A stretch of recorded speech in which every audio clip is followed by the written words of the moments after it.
Olá, bem-vindos a mais um estudo do Livro dos Espíritos. Estamos no estudo de número 3, somente da introdução ao estudo da doutrina espírita. Esse nome dado a justamente o capítulo que trata da introdução. Essa obra codificada por Allan Kardec faz parte do Pentateuco que estamos estudando. Já passamos pelo Evangelho segundo o Espiritismo e iniciamos o Livro dos Espíritos.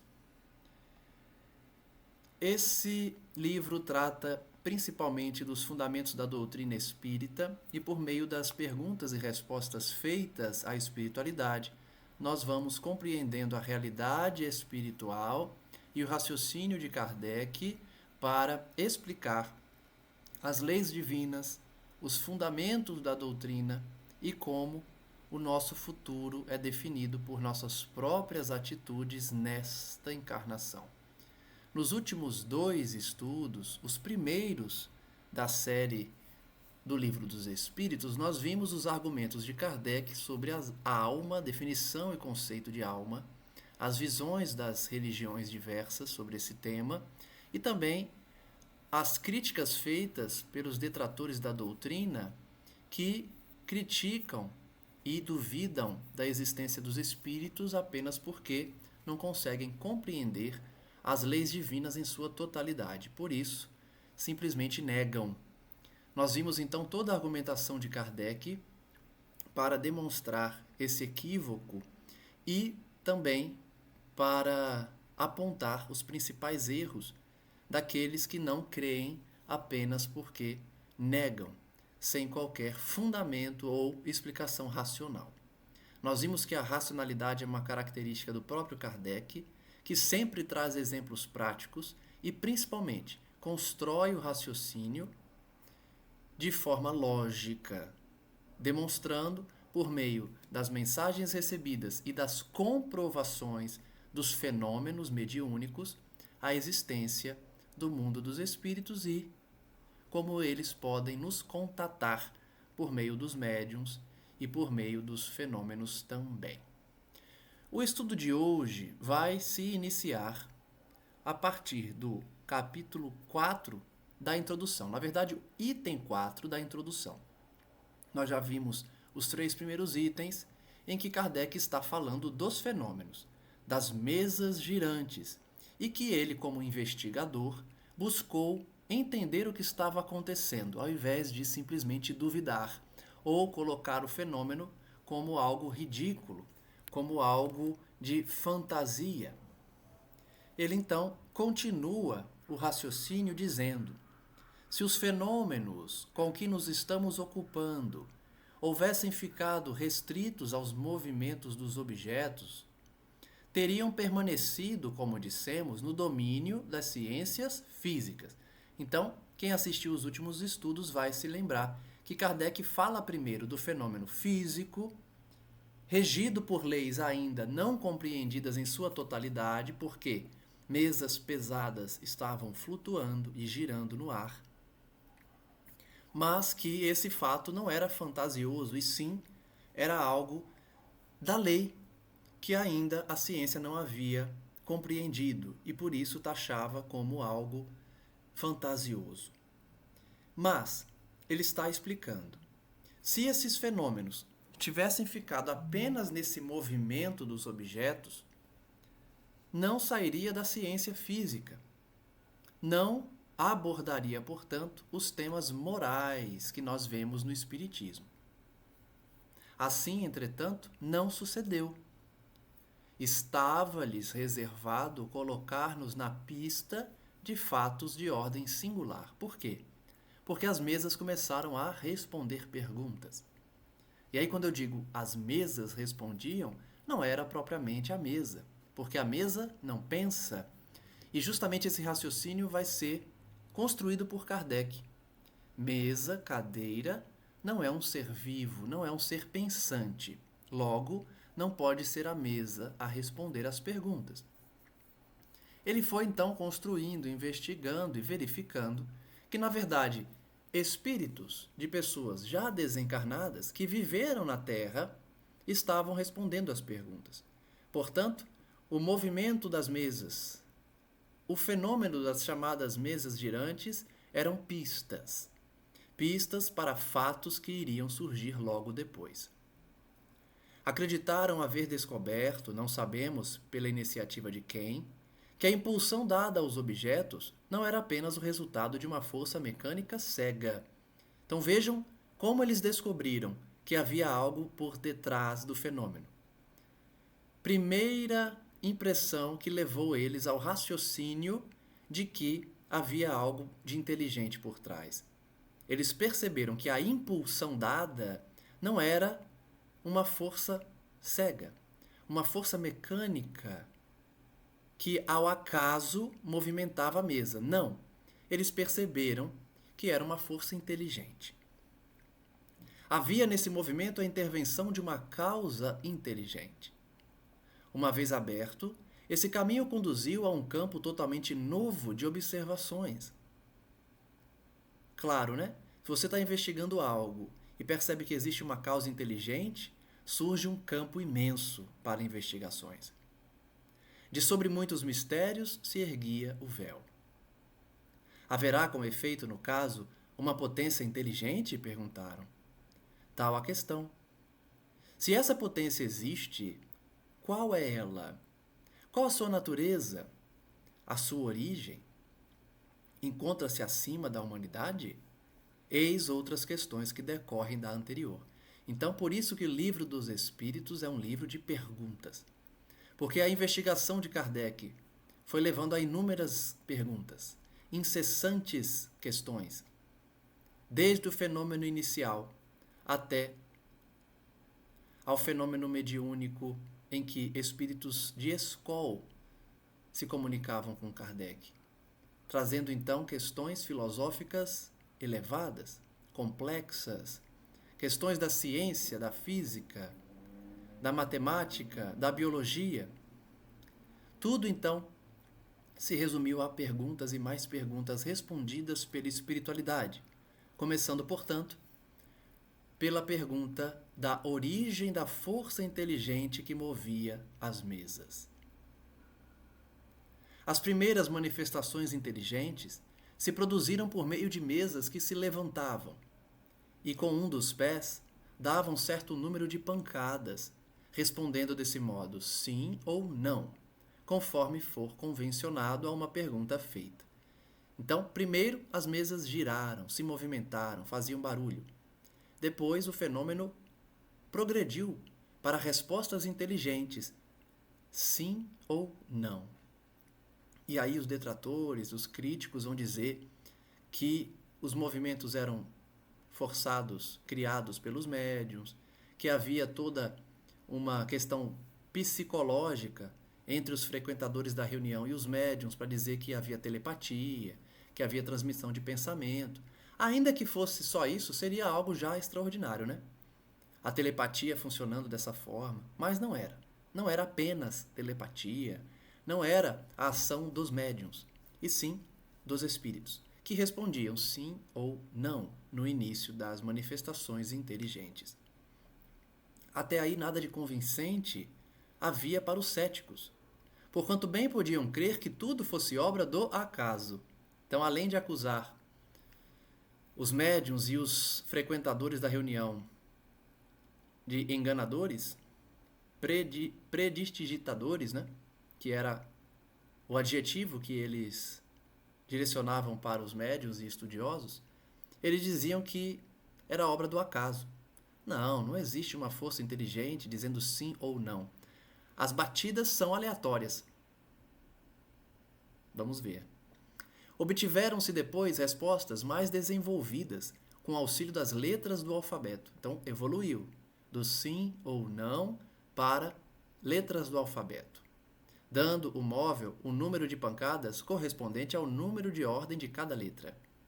Então, uma pancada, letra A, duas pancadas, letra B, três pancadas, letra C. Imagina para formar uma frase, que trabalho, hein? Mas o começo era assim. Chegava-se, então, a formar palavras e frases que respondiam às questões propostas. E isso demonstrava, portanto, que não havia como ser obra do acaso. A precisão das respostas e a correlação que denotavam com as perguntas causaram espanto. É engraçado que causava espanto para quem estava analisando o fenômeno de boa fé. Porque quem estava de má fé sempre dava um jeito de dizer que era tudo uma enganação ou obra do acaso, que não havia espírito nenhum. Mas quem estava de boa fé, investigando de coração sincero, ficava espantado com a complexidade das respostas. O ser misterioso que assim respondia, interrogado sobre a sua natureza, declarou que era espírito ou gênio. Gênio no sentido de espírito, né? Porque na Grécia Antiga falava-se gênio para designar esse espírito também, né? Ou gênio, ou demo, que por isso muitos colocaram como se fosse o diabo, mas não. A própria língua grega trazia, né, essa figura do espírito que se comunicava, por exemplo, com Sócrates, que tem vários registros dele se comunicando com esse mentor, que na época chamava demo, ou espírito, ou gênio. Declinou o nome e prestou diversas informações a seu respeito. Então, primeira comunicação que respondeu às perguntas se identificando foi esse espírito, que deu inclusive seu próprio nome e informações da sua última encarnação. Há aqui uma circunstância muito importante que se deve assinalar. É que ninguém imaginou os espíritos como meio de explicar o fenômeno. Olha só que interessante o que Kardec diz. Até aquele momento, ninguém havia atribuído aos espíritos a origem do fenômeno. Davam 1000 explicações para as batidas da mesa, mas ninguém tinha pensado nos espíritos. Foi o próprio fenômeno que revelou a palavra. Olha só, isso é uma comprovação, porque os detratores vão dizer: isso é enganação? Quem está inventando isso é o Kardec, ou quem está investigando isso criou essa expressão. Mas quem criou, quem informou, quem disse a palavra espírito foi o próprio fenômeno, foi a própria mesa batendo. Ou seja, o gênio por trás da mesa, o espírito por trás do fenômeno. Foi ele quem deu esse nome. Muitas vezes, em se tratando das ciências exatas, se formulam hipóteses para dar-se uma base ao raciocínio. Não é esse o caso aqui. Portanto, o espiritismo foi numa direção um pouco diferente das demais ciências exatas. Porque primeiro, nas ciências exatas, você formula hipóteses, para depois responder essa hipótese ou dar base ao raciocínio. O espiritismo foi o contrário, não houve hipótese primeiro. Houve a informação, e depois da informação dada pelo espírito, foi se construindo ao entorno dessa informação as demais características dessa ciência. Tal meio de correspondência era, porém, demorado e incômodo, como eu falei. Imaginem ter que formular uma frase inteira, sendo cada letra uma batida. Ainda mais no francês, né, que talvez usasse bastante consoantes. Imagina ter que usar o R, o T, o N, até mesmo o Z, até formar uma frase. O espírito, e isso constitui nova circunstância digna de nota, indicou outro. Então vejam, mais uma vez, o espírito que deu a informação. Vocês não querem usar outro método, não? Vocês estão usando a batida, mas existe uma forma da gente se comunicar melhor. Então, não partiu novamente de uma hipótese pelos investigadores, o próprio objeto de pesquisa que deu a ideia de se formar uma outra forma de interação. Foi um desses seres invisíveis quem aconselhou a adaptação de um lápis a uma cesta ou a outro objeto. Foram os próprios espíritos que sugeriram a escrita por meio do lápis preso à cesta ou um outro objeto. Colocada em cima de uma folha de papel, a cesta é posta em movimento pela mesma potência oculta que move as mesas. Mas em vez de um simples movimento regular, o lápis traça por si mesmo caracteres, formando palavras, frases, dissertações de muitas páginas sobre as mais altas questões de filosofia, de moral, de metafísica, de psicologia, etc. E com tanta rapidez, qual se estivesse escrevendo com a própria mão. Então vejam, essa característica é muito importante. Por quê? Porque demonstra uma evolução muito rápida. Se fosse uma ciência comum, ou uma ciência que não tivesse a intervenção de um ser inteligente por trás, as mesas ficariam girando e se movimentando e batendo por anos, até evoluir para um modo mais viável. Mas não foi assim que aconteceu, foi logo depois.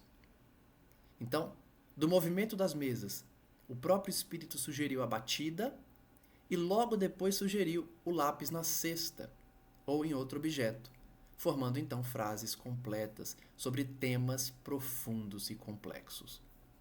Isso demonstra também que vem de Deus, que vem de algo maior, de uma força superior. Por quê?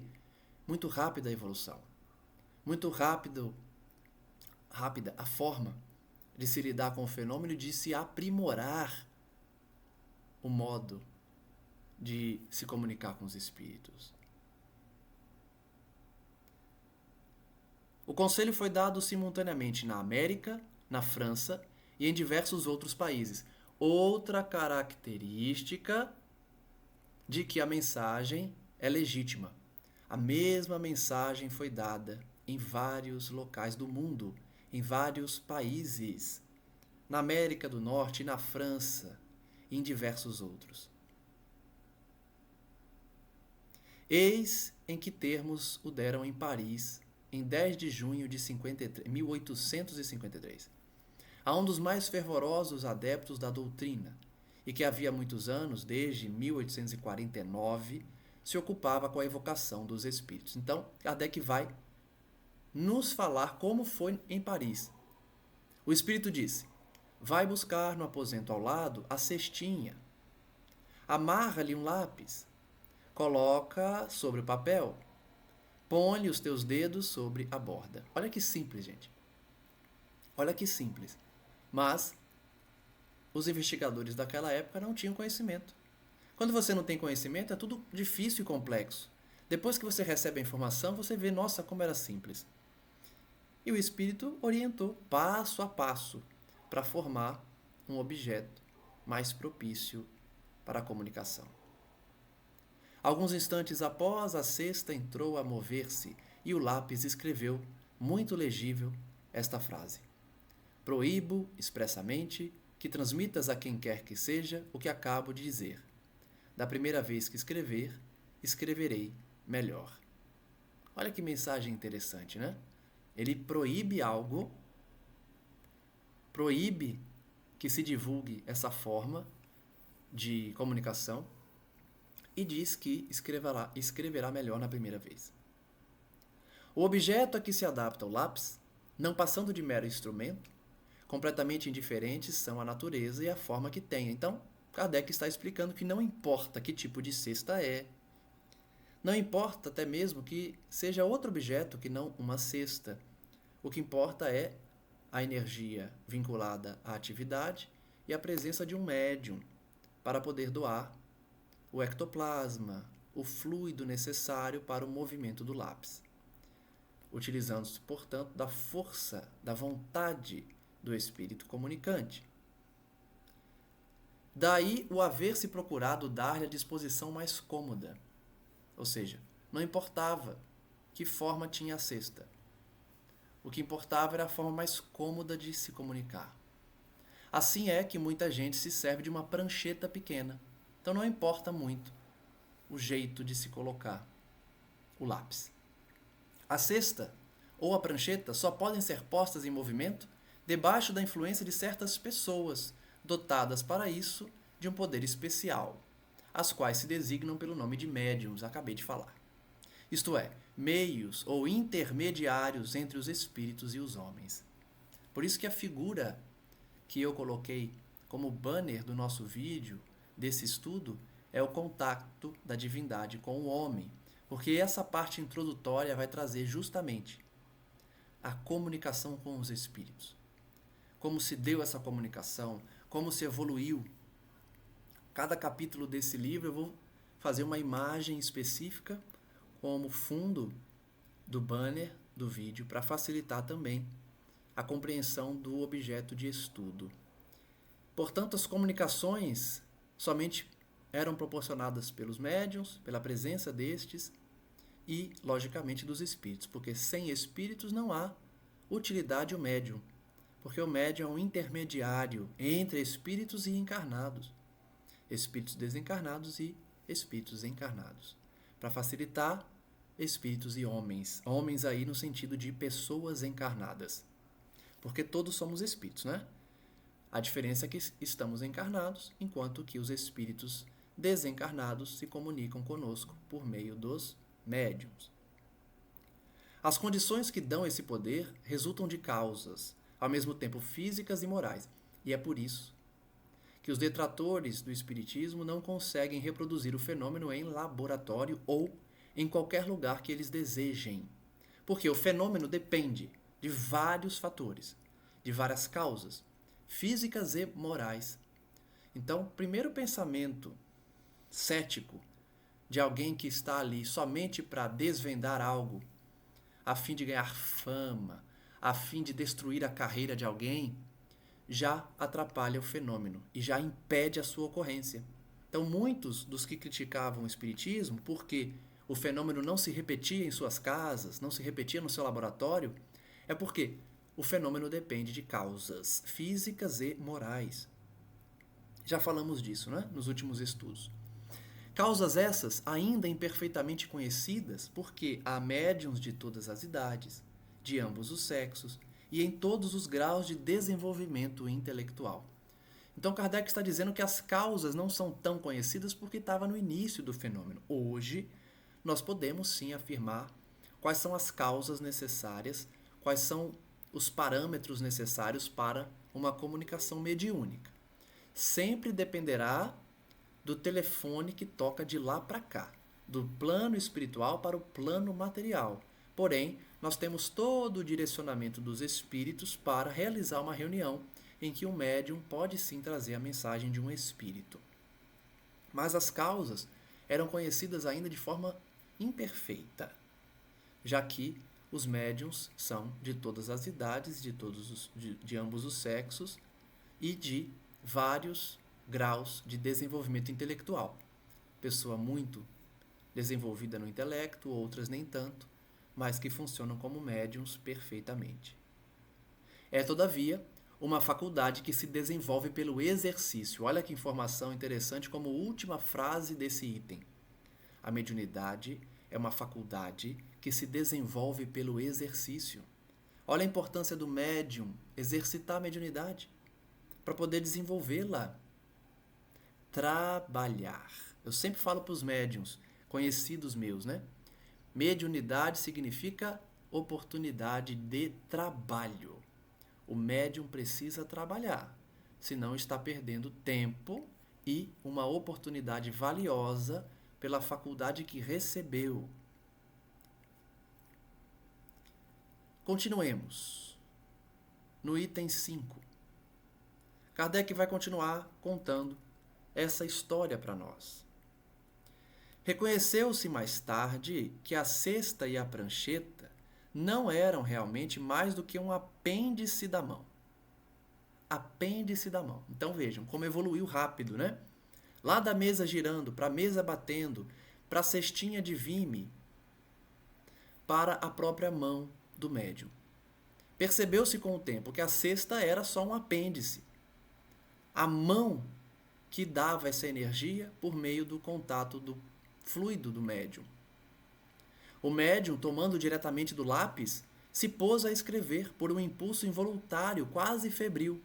E aí nós temos a psicografia. O médium, diretamente, com o lápis na mão, escreve. E aí a gente pode raciocinar. Por que será que o fenômeno não começou dessa forma? E é fácil de ver, é fácil de enxergar, né? Se o fenômeno tivesse começado diretamente com um médium escrevente, com um psicógrafo, a dúvida, o escárnio, os detratores do espiritismo teriam ainda mais elementos para negar essa verdade eterna. Por quê? Iriam dizer que os médiuns estavam escrevendo porque o fenômeno fisicamente demonstrado era, de fato, o médium escrevendo. Nós sabemos que quem está escrevendo é o espírito. Mas para quem duvida, eles vão dizer, é o médium, é a pessoa que está escrevendo. Não está vendo aí? É ele que está escrevendo. Então o fenômeno começou com as mesas, com as batidas, com a cestinha de vime, com as pranchetas, para depois evoluir para a psicografia. Por quê? Já estava demonstrado que havia uma força por detrás, uma causa inteligente ao fenômeno, e a escrita direta pelo médium era mais prática.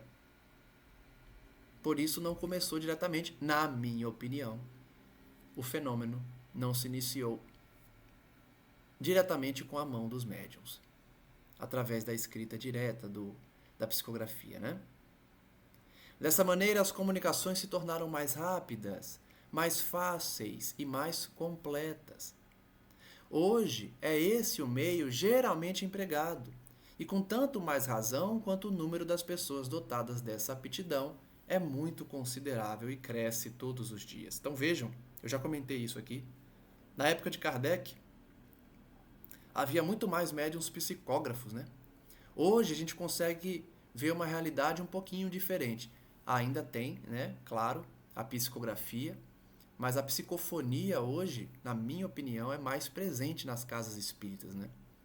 Até porque é mais prático que a escrita, porque o espírito fala diretamente por meio dos órgãos de fala do médium. É ele quem diz através do médium.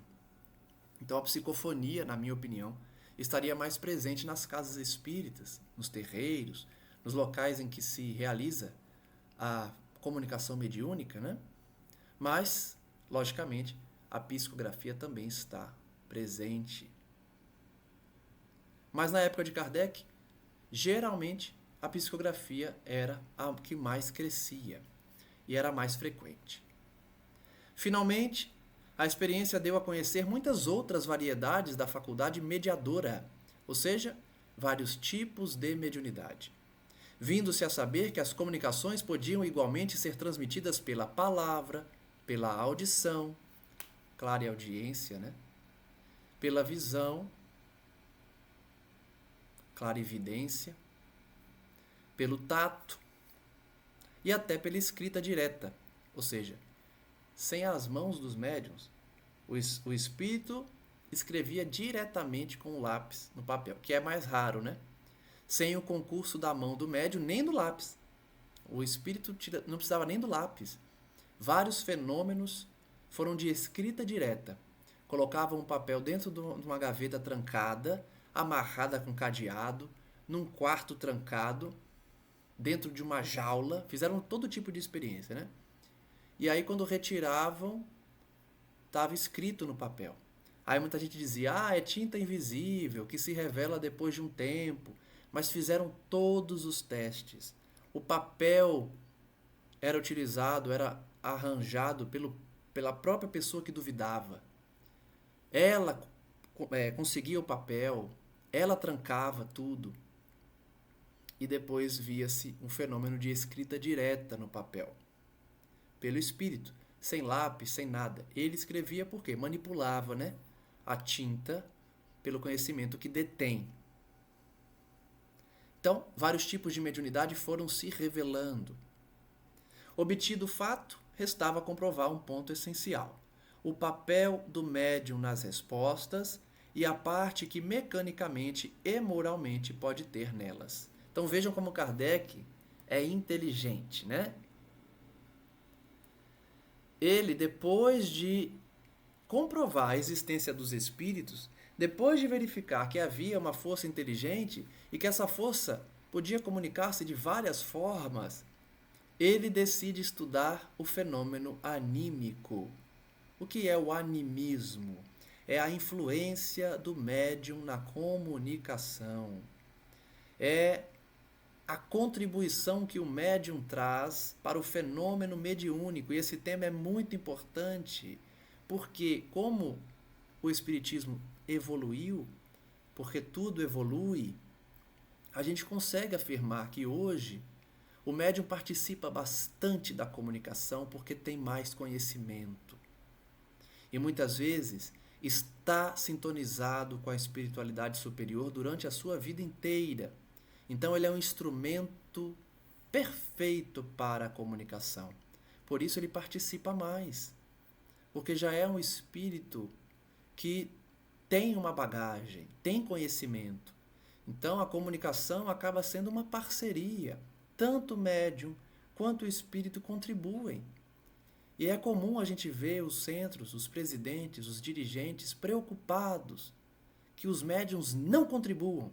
A mensagem tem que ser pura, tem que vir diretamente dos espíritos e somente deles. O médium não pode influenciar.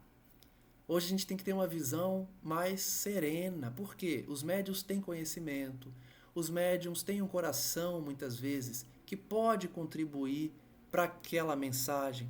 Eu não estou dizendo, do médium fantasiar, do médium inventar palavras, do médium colocar suas próprias ideias. Eu não estou falando disso.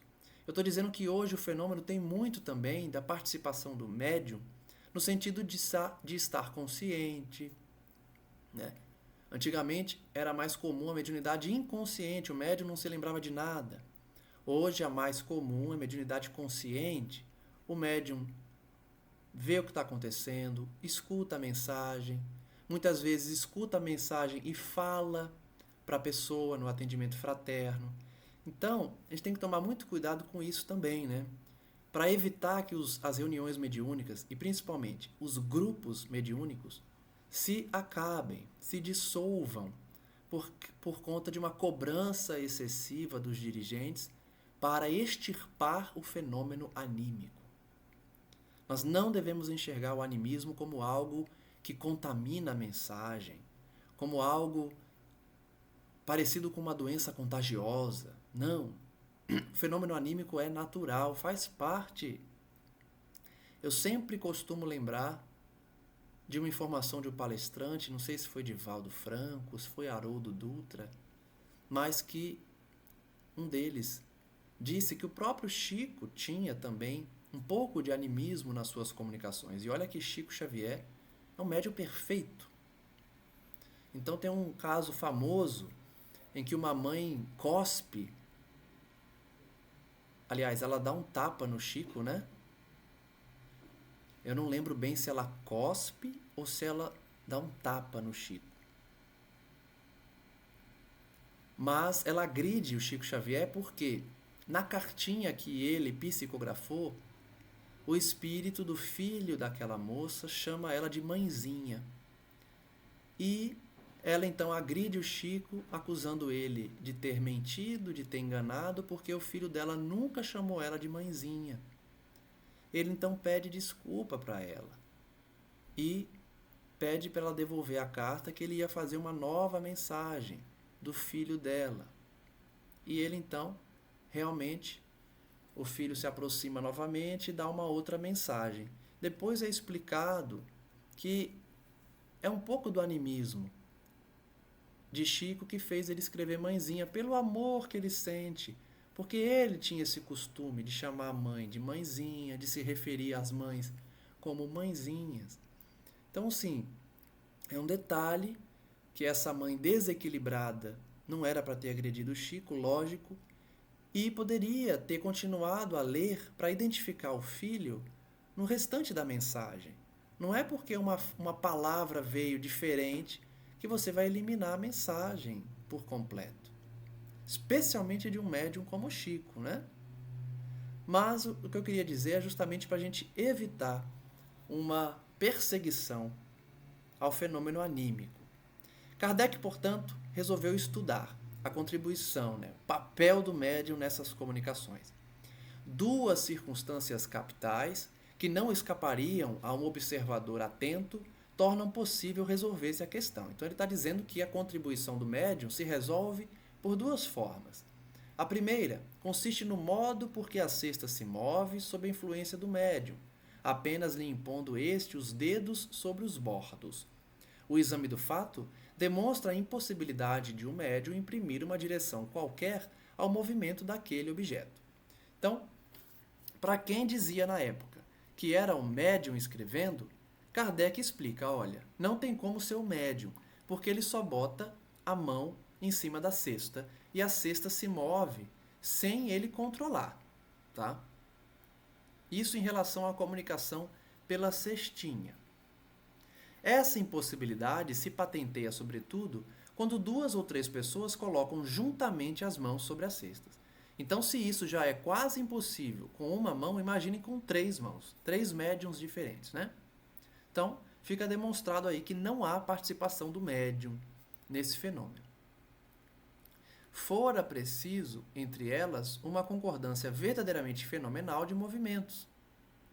Então, para dizer que os médiuns estão influenciando, eles precisariam ensaiar 1 milhão de vezes para que o movimento de 3 mãos, de 3 pessoas diferentes, pudesse dar um movimento específico para escrever frases de textos belíssimos e profundos. Fora preciso, demais, a concordância dos pensamentos, para que pudessem estar de acordo quanto à resposta a dar à questão formulada. Esse é outro ponto, porque as perguntas eram feitas na hora. Não eram perguntas feitas e depois de uma semana eles voltavam com a resposta. Não. As perguntas eram na hora e os espíritos respondiam na hora, por meio da prancheta ou da cesta e 3 médiuns, por exemplo, colocando as mãos. Então, primeiro, um ensaio maravilhoso. Segundo, quando ouvissem a pergunta, teriam que combinar com os olhos, né, qual resposta iriam dar. Que também é impossível movimentar a cesta com 3 mãos para dar uma resposta única, se eles não podiam debater, conversar e definir qual resposta dariam. Outro fato, não menos singular, ainda vem aumentar a dificuldade. É a mudança radical da caligrafia. Então, além de ser impossível eles combinarem, eles debaterem para dar uma resposta única de perguntas feitas na hora, tem um complicador ainda. A caligrafia mudava. As mãos dos médiuns eram as mesmas, mas a caligrafia era totalmente diferente. Kardec chega a afirmar mudança radical de caligrafia. Conforme o espírito que se manifesta. Lógico, cada um tem uma letra. Cada espírito também, que viveram na Terra, tinham a sua própria letra. Então a caligrafia mudava, reproduzindo-se a de um determinado espírito todas as vezes que ele volta a escrever. Então, além de mudar radicalmente, quando um espírito que havia se comunicado primeiro se afasta, outro comunica, depois outro, e aí volta aquele primeiro, a caligrafia do primeiro voltava também. Então vejam que, se fosse combinado, teria que ser algo de gênio, algo muito espetacular. Por isso que, quando acusaram Chico de ser enganador, uma das pessoas falou, peraí, se ele é enganador, ele merece uma cadeira na Academia Brasileira de Letras. Mais de uma cadeira, na verdade.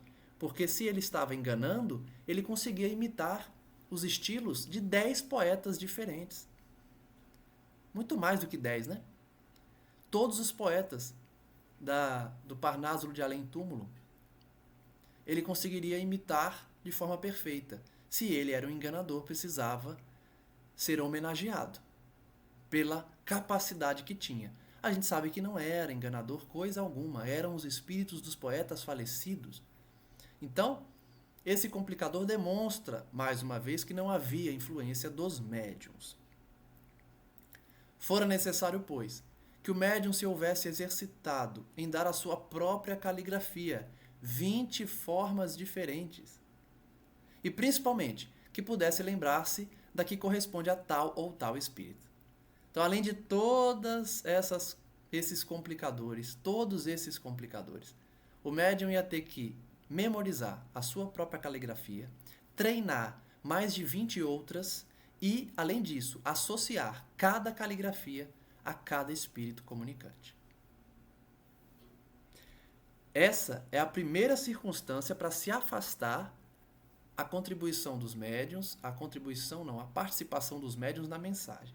A segunda circunstância resulta da natureza das respostas, que, as mais das vezes, especialmente quando se ventilam questões abstratas e científicas, estão notoriamente fora do campo dos conhecimentos e a miúde do alcance intelectual do médium. Então, se já podemos afastar a influência dos médiuns na mensagem por aquela primeira circunstância, essa segunda, então, sepulta de uma vez por todas qualquer crítica. Por quê? Os textos, as respostas, fugiam e muito do conhecimento dos médiuns. Muitos médiuns simples, sem estudo, e até mesmo os médiuns que tinham um certo estudo, tinham uma intelectualidade, não eram capazes de escrever sobre tantos temas filosóficos e científicos, dando respostas exatas, completas e corretas, além de dar informações que ninguém sabia. Outro fator que eu acredito que Kardec vai falar depois é que muitas mensagens eram escritas de trás para frente, de forma inversa, que você só conseguia ler perante um espelho. Então também tem essas escritas de formas completamente inéditas e diferentes para dar comprovação ao fenômeno. Mas o conteúdo das mensagens era um fator essencial, fora do campo de conhecimento dos médiuns. Que além disso, como de ordinário sucede, não tem consciência do que se escreve debaixo de sua influência. Então, além de fugir muito do conhecimento dele, ele fica inconsciente. Ele nem sabe o que o espírito está escrevendo. Que frequentemente não entende ou não compreende a questão proposta. Os médiuns não entendiam nem a pergunta, quanto mais escrever uma resposta completa, correta e aprofundada sobre temas científicos, filosóficos, morais. Eles sequer entendiam a pergunta, pois que esta o pode ser num idioma que ele desconheça. Além da pergunta ser difícil, ela era feita em outro idioma. Ou mesmo mentalmente, nem falavam a pergunta, pensavam na pergunta. Em outra língua. De um médium que era pedreiro, de um médium que não tinha o 2º ano fundamental. Podendo a resposta ser dada nesse idioma. Enfim, acontece muito escrever a cesta espontaneamente, sem que se haja feito pergunta nenhuma sobre um assunto qualquer, inteiramente inesperado. De fato, o fenômeno acontecia de forma espontânea. Quem estudava de boa fé percebia tudo isso. Em certos casos, diz Kardec, as respostas revelam tal cunho de sabedoria, de profundeza e de oportunidade. Exprimem pensamentos tão elevados, tão sublimes, que não podem emanar senão de uma inteligência superior impregnada da mais pura moralidade. Então, além de tudo isso que a gente falou aqui, havia mensagens que eram de uma sabedoria imensa, profunda, claramente fornecida por um espírito de escola, um espírito superior, com a mais pura moralidade inserida na resposta. De outras vezes, essas respostas eram levianas, frívolas, triviais, que a razão recusava admitir derivassem da mesma fonte. Então, esse é outro fundamento de que o médium não participava. Ele dava uma comunicação lindíssima, poética, profunda, bela, que levava as pessoas às lágrimas. E logo depois comunicava um espírito rasteiro, um espírito inferior, que dava uma mensagem frívola, leviana, muitas vezes que causava mal-estar. Então é impossível que essa mesma mensagem era dada pela mesma pessoa. Essas duas mensagens eram dadas pela mesma pessoa. Era impossível isso.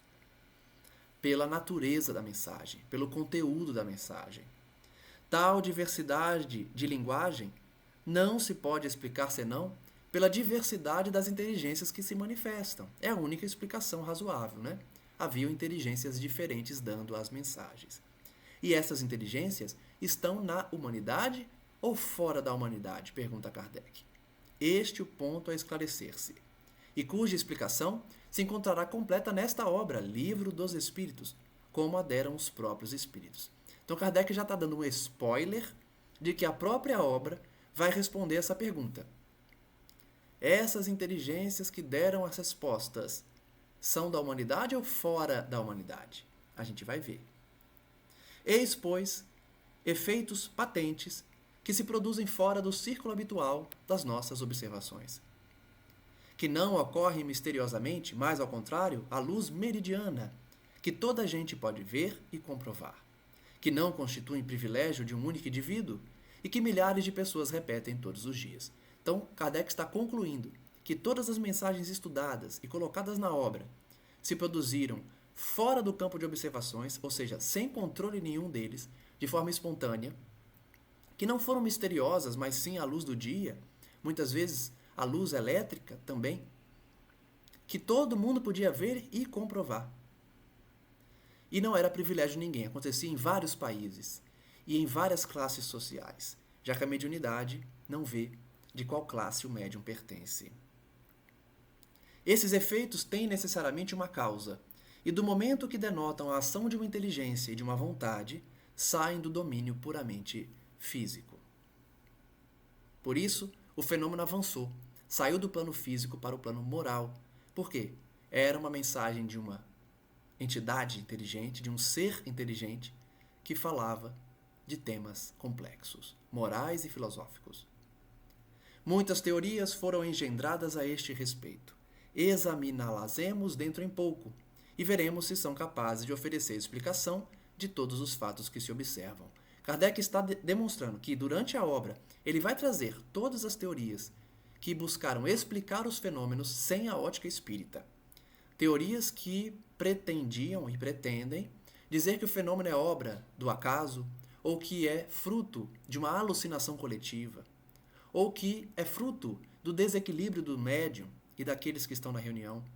E aí Kardec vai ouvir essas teorias e vai dizer, olha, essa teoria pode até responder esse caso aqui, ou esse outro caso aqui, mas essa teoria não responde esse caso, esse outro aqui, aquele que foi realizado na América, aquele aqui da França. Então, assim, são teorias que não respondem tudo, não respondem a todos os fenômenos que ocorreram, principalmente aqueles que demonstraram a inexistência de enganação, de fantasia.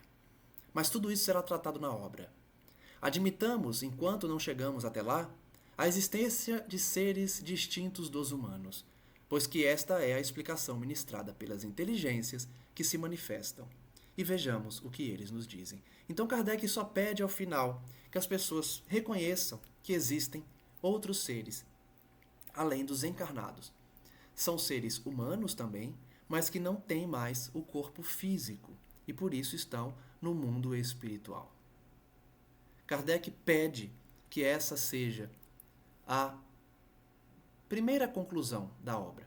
Aqueles que ainda não estão convencidos, pelo menos entendam que os seres que se comunicam são os que já viveram na Terra, mas que não estão mais no plano físico.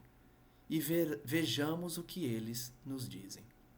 Na próxima semana continuaremos a introdução no item 6 para verificar a continuação das explicações de Kardec. Agradeço a todos que nos acompanham e peço que a espiritualidade amiga possa abençoá-los a cada um, nas suas necessidades, nas suas fraquezas, nos seus pedidos, e que a falange bendita de Maria Santíssima possa nos envolver e nos abençoar a todos, nos livrando do mal, fazendo-nos mais conscientes da necessidade de mudança íntima, de reforma íntima. E que a cada dia possamos aplicar os conceitos espíritas, morais, cristãos em nossas existências, perdoando ofensas, compreendendo aquele que está perturbado, amando os nossos entes familiares, os nossos amigos e companheiros de trabalho, a todos que nos cercam, dando o exemplo cristão na convivência humana. Que os ensinamentos de Kardec e dos espíritos possam preencher as nossas existências, as nossas mentes, o nosso intelecto, a fim de que o nosso coração também se desenvolva e seja tocado por esses sentimentos dos nossos irmãos mais velhos, que já viveram na Terra, já passaram pelo que passamos e venceram. conquistaram a paz íntima, a paz de espírito, a consciência tranquila e hoje estendem as suas mãos para que nós possamos segui-los. Ouçamos o chamado dos amigos espirituais e principalmente do nosso Mestre querido Jesus, nosso Mestre amado, governador da terra e que aguarda o despertar de cada um para a senda de trabalho e de serviço. Graças damos ao nosso Senhor Jesus Cristo e que assim seja. Um forte abraço a todos e até o próximo estudo.